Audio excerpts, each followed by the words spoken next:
What is the most ground, swallow me up, embarrassing moment that's ever happened to you? Ran into an old coworker at McDonald's. Our 10 years had overlapped by about a month, and that was several years ago. He recognizes me and calls me over to his friends and tells them, "This is the nicest guy I've ever met." In the next 3 minutes, I called him by the wrong name and asked him how he liked the job he'd never worked at. It was pretty clear that I had hardly remembered him. I was so embarrassed that I got my McDonald's to go and ate it in my car. Midway through my burger when he and his friends walk up and get into the car directly facing me. He made awkward eye contact while I had my food in my hand, and then they drove off. Ah, yes. The classic nicest guy I've ever met introduction, immediately followed by a masterclass in social awkwardness. It's like a compliment sandwich, but the filling is pure unadulterated cringe. Story 2. I'd been seeing this guy for about 3 weeks or so, and he was staying with me for a couple of days. It was early enough that I wasn't quite comfortable with bringing poop into the relationship, as if there's ever really a good time. And so when I started to feel some intestinal distress, I asked him to go to the shop down the street and pick up some wine to have with dinner. He was fine with it. Went downstairs and gave me some blessed minutes to relieve myself. It was crap for the ages. Periods will do that to you. So sending him away was definitely the right call. I went to clean myself up, and no toilet paper. None on the roll. None under the sink. The only place I knew had some was in the back room where I stored all the non-perishable stuff. Tins, kitchen roll, bleach, that sort of thing. Well, at least I was alone. I waddle down the hallway, holding my cheeks apart so as to not make a mess, and I'm about halfway to the back room before I hear a little voice from behind me. What are you doing? Turns out he'd been to the shop in record time, got back without me noticing, and was sitting on my couch watching me do the Kansas crappy shuffle down my hallway. I'd been presenting my crap smeared back to him. That was not how I had anticipated introducing that into our relationship. Story 3. Happened in grade 9. Don't know why, but me and my friends would play this stupid game where we would try to sneak up on each other and slap the back of our heads as a way of saying hey. I spotted my buddy Rice at the end of the hall and snuck up the best I could and wound up a home run slapper. He noticed at the last second and ducked. I ended up slapping the crap out of my teacher's melons as she turned the corner. After the slap, it felt like time was frozen. Kids in the hall all just stopped what they were doing, and the teacher just kind of stood there in shock. I was so embarrassed I cried. In the hall, surrounded by kids from my grade. Then I got sent to the principal's office where I got a 1-day in school suspension for hitting a teacher. I think the punishment was so light because the teacher felt sorry for me. The phone call to my parents explaining what happened sucked. My mom was just disappointed in me. In some ways, that just made it worse. And my dad just kept laughing. I got called melons for 2 years. I'm 23 now, but my friends still bring up that story. Screw you for making me remember this, Soapy. Story 4. I was afraid of public speaking in high school. When I had to give a speech in front of the class, my legs would shake and I would sweat profusely every time. I had to give oral book reports to the whole class in my senior English class. I'm sitting in my chair, legs crossed, sweating with anticipation when the teacher calls my name. "Fantasy fan, you're up." I let out a deep breath and went to stand up. I forget to uncross my legs, so I trip. But I don't just trip. I stumble. I try to regain my balance, but instead I pick up speed. I tumble for about 10 feet before I finally fall. I get up as the whole class stares at me. I slowly walk up to the front of the class and say, "Well, the speech can't get any worse now." That moment helped me overcome my fear of public speaking, though. Since then, I've given multiple speeches in front of large crowds with no problem. Story 5. Short backstory. I have epilepsy. We discovered I have epilepsy after I had a full-on tonic-clonic seizure for the first time when I was standing in front of my locker in 6th grade. It was the first one in my life, and my body didn't know what to do, so I ended up whizzing my pants. That's the only time I've ever lost bladder control during a seizure. Fast forward to the 10th grade. I was in class, talking to a new kid, who I just so happened to have a crush on. I told him my name, and a girl turned around, took one look at how we were sitting together, and said, "Aren't you the girl that peed herself in middle school?" He never talked to me again. Story 6. It took me a long time to grow into myself. I was bookish, I wore sweater vests, I had one of those sun-color changed necklaces. I genuinely thought it might make me look cool. And I hairspray my Ross Geller haircut. I was called helmet hair due to my overuse of hairspray. I had a crush on this one girl who was very popular, but she was nice to me a few times, so I kept up the dream. One day, she had a note passed to me in class, everyone saw it, and I hid it in my desk until I could get home and read it alone. I raced home and rushed into my room, then opened the note. In the note, she said she wanted to ask me something but was too embarrassed, so could I come talk to her? My heart fluttered, and for about 12 hours, I believed I was this close to having a girlfriend.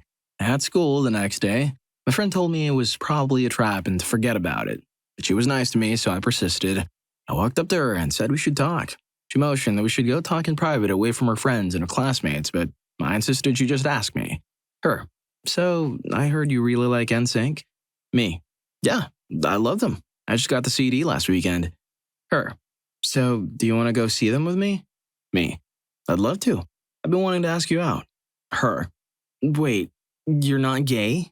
She wanted me to be her gay friend. I was not, or am not, gay. I just liked NSYNC. Story 7.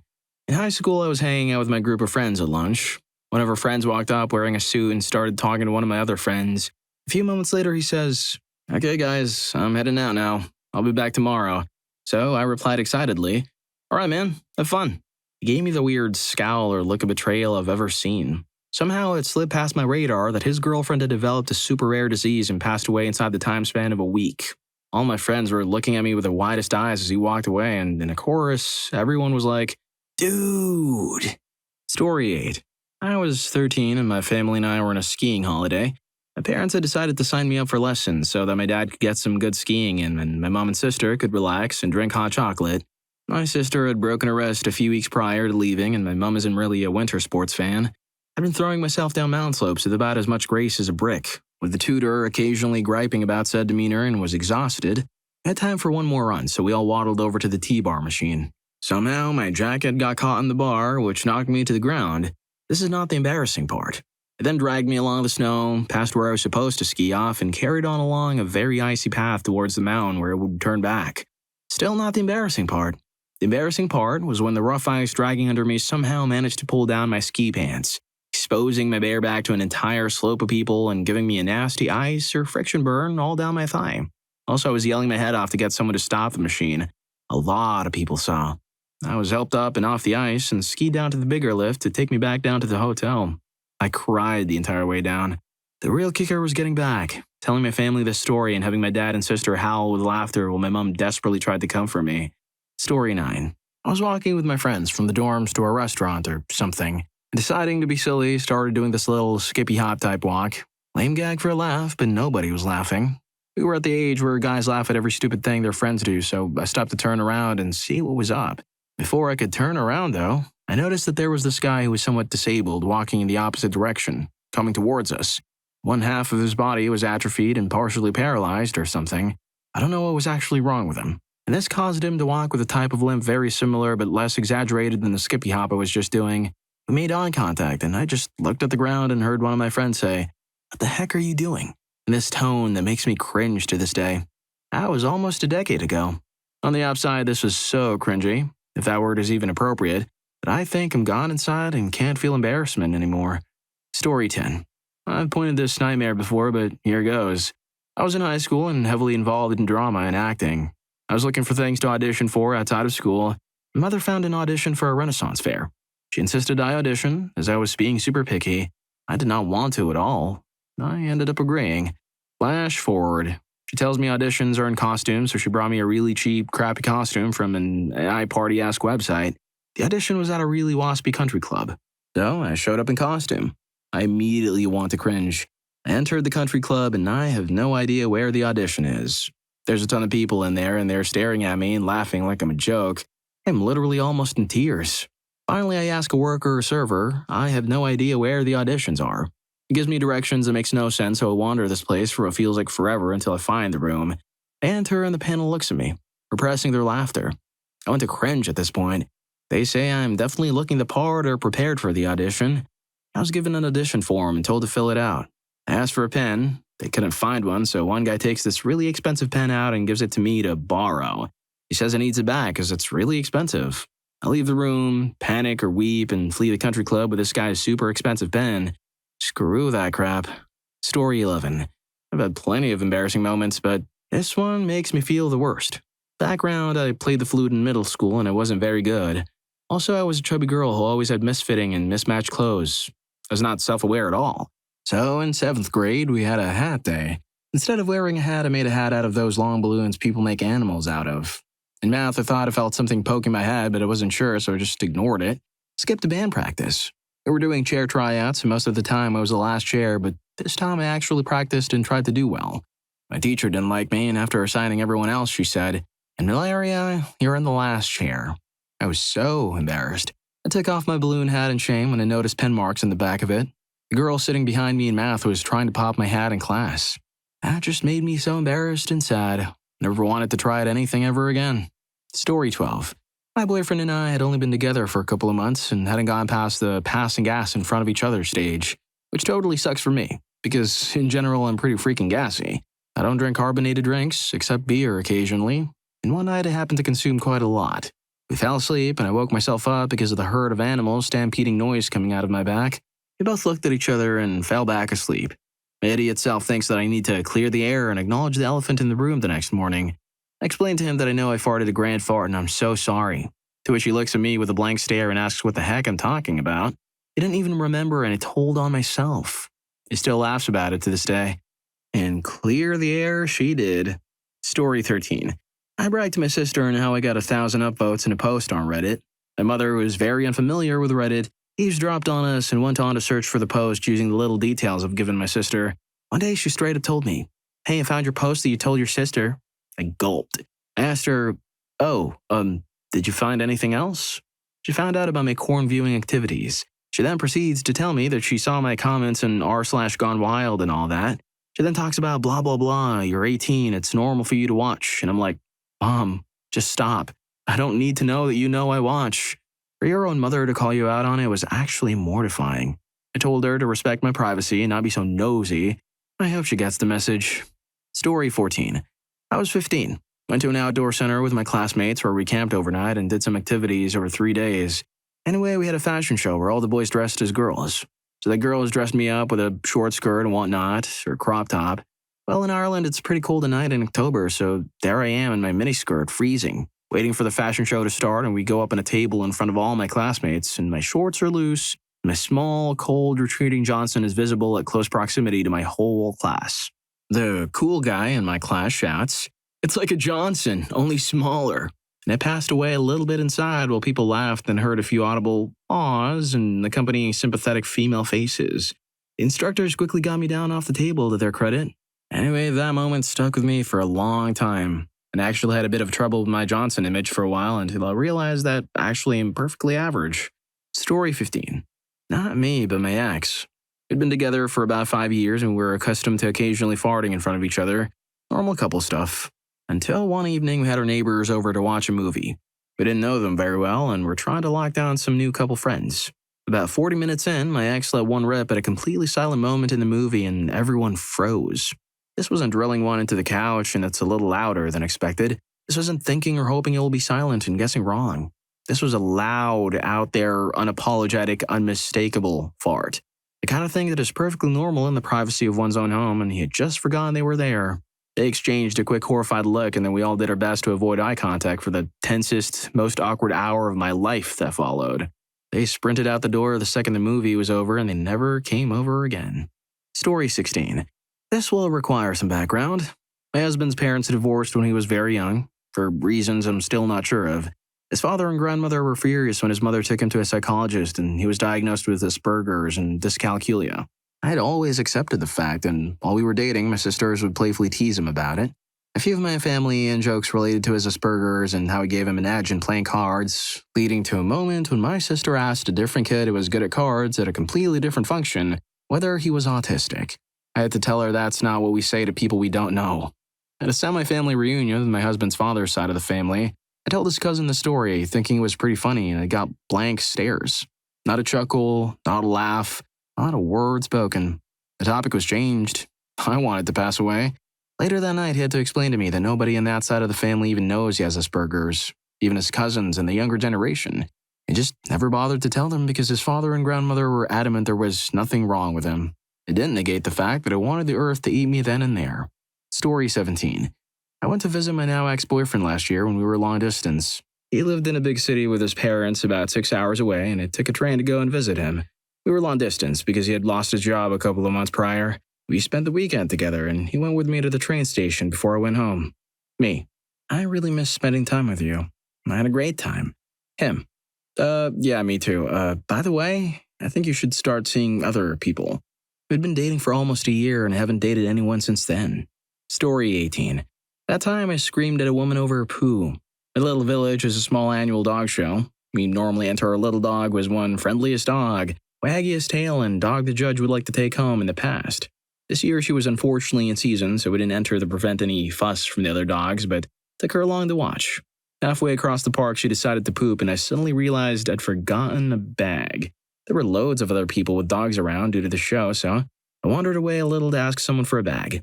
I turned back, and to my horror, a lady was picking up my dog's little mess. Not wanting to feel like one of those a-holes that doesn't clean up, I ran towards her to advise her she didn't have to do that because I was going to get it. Instead, in a sort of panic, I waved my arms and barked, "No, that's my poo!" Please note that I did not say, "That is my dog's poop." She physically jumped and turned a deep red. She sort of mumbled an apology, dropped the poo, and marched off with her dog. It was at that point that I looked to my left and saw my dog's poop sitting a few feet away from the lady's dog mess that she was attempting to pick up. I think about this at night sometimes. Story 19. When I was about 16, my parents and I had a massive fight about how I wasn't studying hard enough for my exams. They insisted I was distracted. We were all awful, saying awful things, but my mom takes my phone and forces me to unlock it because she wants to delete my Facebook or social media apps. She goes onto my internet browser, she doesn't know how to delete Facebook from my phone, and she gets into my bookmarks folder.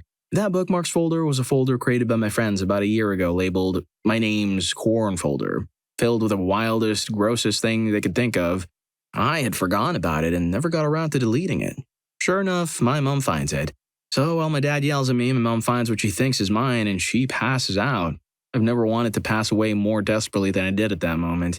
What angered me the most was that they thought I was stupid enough to label my folder in such an obvious manner. Apparently, it's not the best idea to voice this anger in the midst of your mom passing out from shock, your dad yelling at you, and your brother watching from the dining table. Truly traumatic. If you're enjoying the video, don't forget to hit that subscribe and like button for more videos like this. Story 20. I played hockey when I was in high school. Tons of it. I was on several teams and was in a rec league for a short time afterwards. Shortly before moving off to university, I fractured a rib. If you don't know what that entails, it's extremely painful and there's not a damn thing you can do about it. You can't wrap your whole torso in a cast, so the only thing you can do is stay off of it completely. You can't even bend over. It's awful. Now comes move-in day. My dad is working, so I have my mother helping me. There I am with no cast and nothing obviously wrong with me, directing my mother where to put all my stuff like my mini fridge. My mother is moving all of my stuff in while I look like some spoiled rich kid not lifting a finger to help. I felt like such a schmuck. Imagine the other students' parents watching this display of entitlement. They're all sweating and struggling with futons, and this guy's just pointing and grunting. Story 21. I'm in high school, and I'm not the brightest bulb in the tree when it comes to common sense, but I was chosen as a groomsman for my brother's wedding, and in this wedding, all of the groomsmen were supposed to escort people to their seats. This caught me off guard, being the socially awkward person I am, but I thought, how bad could it be? People started to show up, and I started escorting the girls for obvious reasons, but then a group of all guys came in and walked up to me. I smiled politely and stuck out my arm to escort one of them. He gave me the most weirded out and awkward face ever and walked in. My dad saw that and he explained to me that we were only supposed to escort women. I had absolutely no idea and I instantly wanted to pass away. The other groomsmen were getting the biggest kick out of this. I just slunk into the most self-disappointed posture I could. I then continued to escort girls with awkward conversations that didn't even hold a candle to what had just happened. Story 22. Hands down, the most embarrassing thing I've ever experienced was in college. So, we had to prepare a debate on a certain controversial topic like termination or grass legalization. My job was to do the rebuttal. For some god-awful reason, I thought a rebuttal meant we go back and forth, so I didn't prepare any sort of speech and expected to be able to wing it. So I started my rebuttal, which was really like a 30-second argument after I said that we would go back and forth. Instead, my opponent, who was like 40, said, "That's it?" And the whole class erupted in laughter. She then proceeded to destroy me in the debate, and then it was over. I apologized to the professor after class, and the next class I stood up in front of everyone to apologize. God, I'm cringy. And give my real rebuttal. Then my professor ended up giving me an A out of sheer pity. Story 23. I was out in the boat with my dad, stepmom, and brother, and I dived off the side off the boat into the water to swim. My dad handed me my swimsuit top back from where it floated over to him. It was horrible. Only wore one-piece swimsuits from then on. Another time, my dad also caught me having super loud intoxicated intimacy. He texted me the next day and told me to keep it down next time. I was at the beach when I got the text and very nearly buried myself in the sand for all eternity. One time I went to a Waffle House at like 3 a.m. and it gave me the craps. So we stopped at Walmart so I could poop. I was in there really blowing it up, and I mean bad. And I hear these clicky high heels open the door and come in. I heard an old black lady say, "Lord have mercy," and just turned around and clicked right back out. My best friend still makes fun of me for that one. I'm embarrassed all over again. Thanks, Reddit. Story 24. I used to volunteer at the local cable access station when I was a teen. One night we were doing a live debate between locals running for the town council. Very dry stuff, so of course the crew was being silly. There was a 15-minute intermission where we just kept the live feed rolling while someone switched between shots in the studio, with empty dias and candidates talking to the small audience in the studio. The boy I had a crush on and I had just discovered, only 2 nights before, a mutual crush, so when he tugged at my sleeve with a demon in his eyes, I chased him to the bathroom where we whistled at each other, which of course lasted all of 3 minutes. Coming back to the control booth, everyone else on the crew was in tears, laughing hysterically. We were confused until the station manager managed to quote, "In between uncontrollable giggles, various clumsy dirty talk boys and I had earnestly said to each other." I had a wireless mic in my sweatshirt pocket, and I'd either left it on or turned it on or the battery kicked out a little more juice. Regardless, the booth in our viewing audience had been treated to 3 minutes of audio of 2 boys. Muffled, quiet, but there nonetheless. Everyone was good-natured about it, but I was mortified. Even decades later, I can feel the cold bile of embarrassment in my throat. Story 25. Really not bad in retrospect, and honestly reflects more on this person, but I was driving from CA to Vancouver and stopped at a small town in the middle of Oregon for some food and gas. I used to be very anxious talking with strangers, and as I was checking out at a local store, the woman asked where I was coming from. I said, "Oh, San Francisco."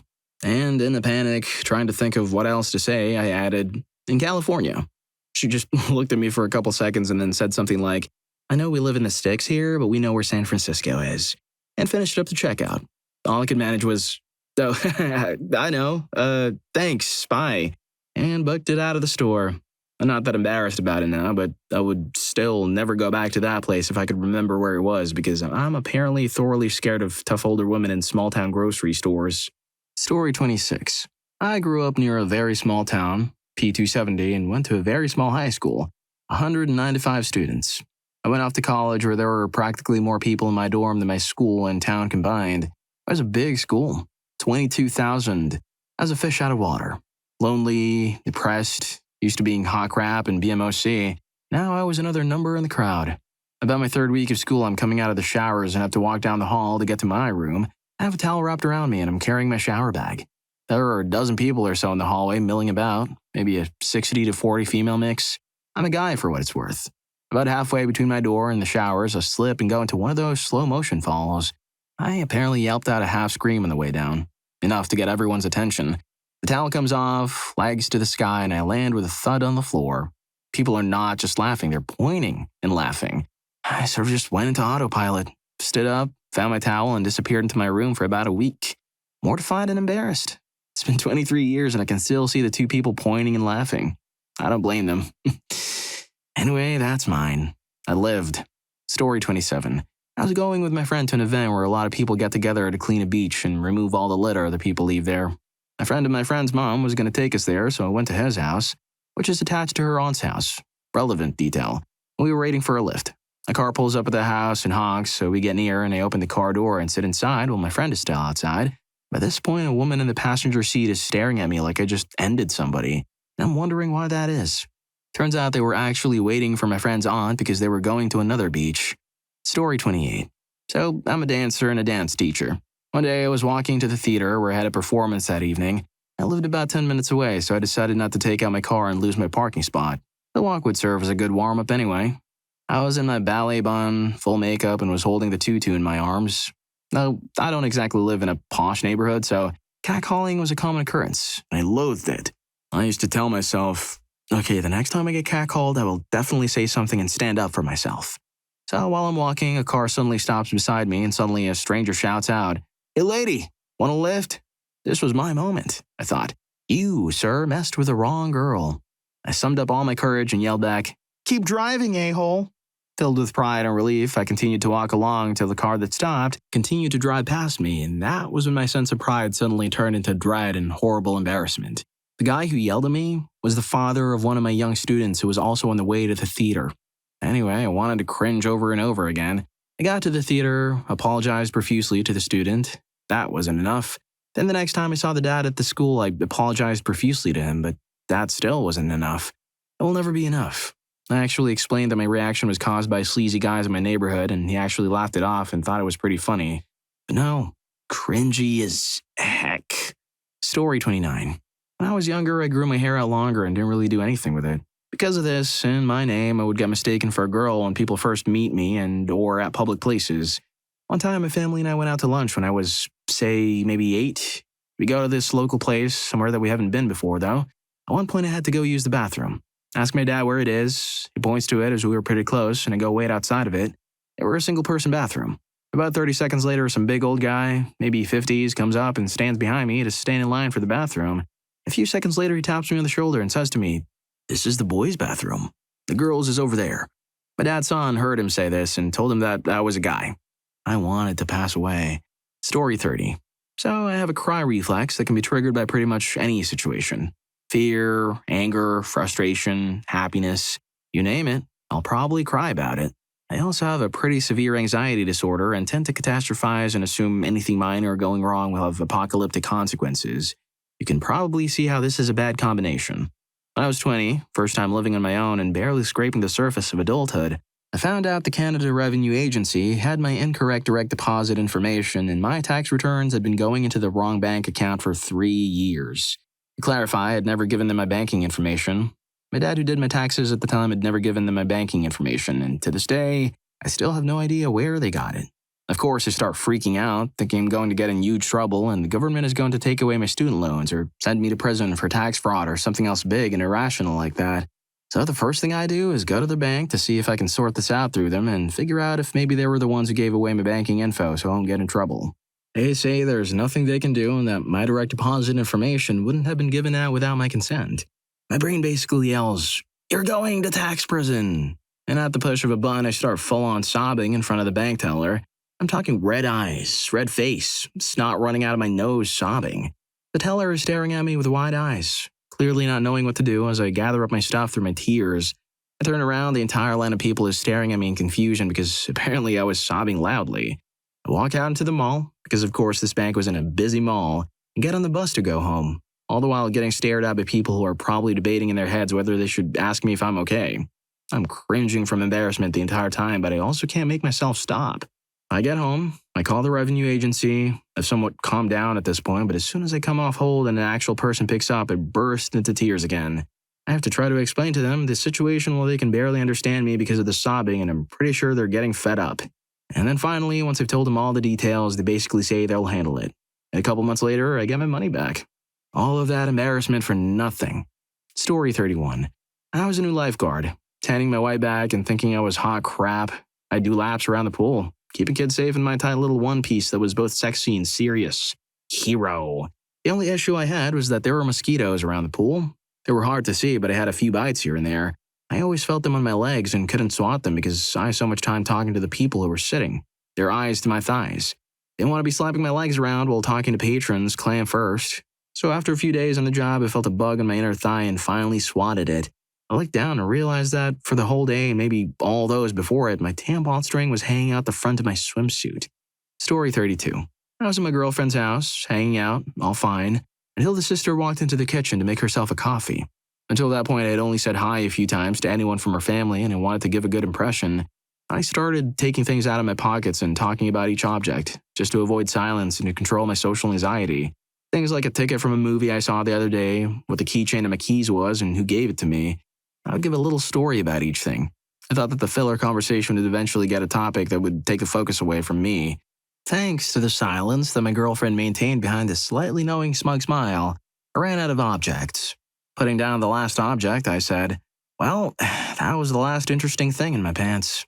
The sister and my girlfriend both burst into laughter that lasted for what felt like 10 straight minutes. Story 33. I was in an Olive Garden. This was like 02, 03. Someone directly behind me just got a new cell phone. They were trying to figure out which crappy ringtone was best, at full volume. After this person had gone through all of the ringtones at least twice, it pushed off like a boat from a dock. Remember, the chairs at Olive Garden have wheels because it's fancy. Sail back and in my most aggravated tone go, "Do you mind?" It had already left my mouth when I realized it was a mother and a father with their special needs child who looked to be about my age. I looked despondent. I apologized profusely. The entire place looked at me like I was the worst person in the world, and I had to pull myself with my feet back to my unlimited salad and breadsticks. 15 years later, it still hurts. Story 34. Third grade music class. We're all given a recorder to practice with and given the notes to play like 10 seconds of Ode to Joy. I took to it pretty well. Went home and found some beginner's piano books. Found the same song with more of the song than what we were given in class. And the next couple of nights, I learned to play a good bit more of the song because I found it fun. Next music class, we're all told to play the stuff we were given to learn. We do that, and I get lost in my own world. After the 10 seconds of practice stuff was done, I kept going. When I finished the extra stuff I had learned on my own, everybody started clapping. You might think this is no reason to be embarrassed, but like your typical Redditor, shyness and that kind of attention were a bad combo. I was half expecting to see someone mention this in that "What's something you remember about someone else embarrassing themselves" thread. Story 35. Happened just a few months ago. Currently in college, usually my friend group goes to dinner around the same time. There's a lot of us, so we always sit at one of the big round tables. I walked into the Doll with my friend Hannah. We went our separate ways to get food. After food was required, I looked out and saw Hannah sitting at one of our usual tables, and for some strange reason, found it funny that she was sitting alone at such a big table. Obviously because more friends were coming. So I went up to her, slammed my plate down, looked her straight in the eye and said, "What? Do you think you have friends?" Except it wasn't Hannah. It was a poor girl actually sitting alone at a big table reading a book. Crap. Hannah was one table over. Crap. Story 36. I was part of a management team that was part of a reopening of a chain restaurant in Canada. It was meant to take 6 weeks. Took 3.5 months due to asbestos being discovered twice, which meant it was missed both times during Reno, etc., and had to be dealt with. The corporate team and management team were sitting around a table after a long day having some beers, and I say, "Yeah, well, if some idiots had missed the asbestos twice, would be open and working. Like, how well do those guys know the job they were paid to do?" The corporate guy next to me was that guy. He was in charge of design in Reno's. "I didn't know this." He follows it up with, "I am that idiot, just so you know." The next 10 days together were super awkward. Story 37. At the beginning of college, we had placement exams to see what levels of some courses we should start in. This was a couple months before class started. So it was the first real opportunity to meet the classmates we'd been living with for the next 4 years. I arrived relatively early and sat down. Others came in and sat near but not next to me. Wanting to make friends early, as that was not one of my strong points. I wanted to get involved in the conversations going on, but I'm not a very loud person. There was an empty desk in front of me, so I figured I'd smoothly advance up to it so I could chat with the people around it. I stood up, stepped forward, and leaned into the desk so I could introduce myself as I sat down. Unfortunately, these were conjoined desks or chairs that had all the legs under the chair, not the desk bit. So as soon as I leaned on it, it tipped forward and I lost my balance. Tried to catch myself, but ended up falling off to the side. Slammed my head into the concrete wall of the classroom and fell on my back. All conversations immediately stopped so everyone could stare at me. I did not make any friends that day. Story 38. Posted this on another thread a while back. When I was 10 or 11, I went to a fairly large church. I developed a crush on a beautiful Peruvian lady, Julia, who was probably 23 or so.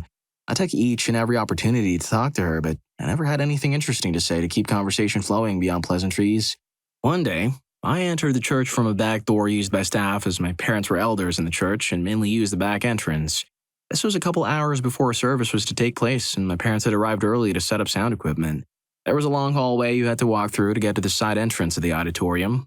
At the end, there were double doors to the auditorium that had a small 10-inch wide by 20-inch rectangular pane of glass on them. There was an event scheduled for later that day in the main auditorium of the building, so there was a spread of finger foods and drinks on a banquet table.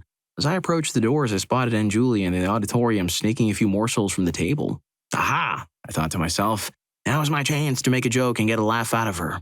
Thinking this would lead to a long string of future conversations between us due to my hilarity, I burst through the double doors and shouted at her, "Hey, you stay out of there!" with an eating grin. Startled, she turned to me with a shocked expression, not at all amused.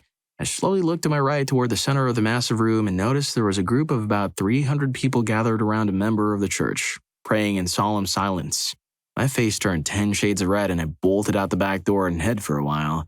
My parents were less than thrilled. As it turns out, they were praying for a woman whose husband had just suddenly passed away. Well, if you like these stories, here's more. YouTube thinks you're going to love this. Catch you in that video.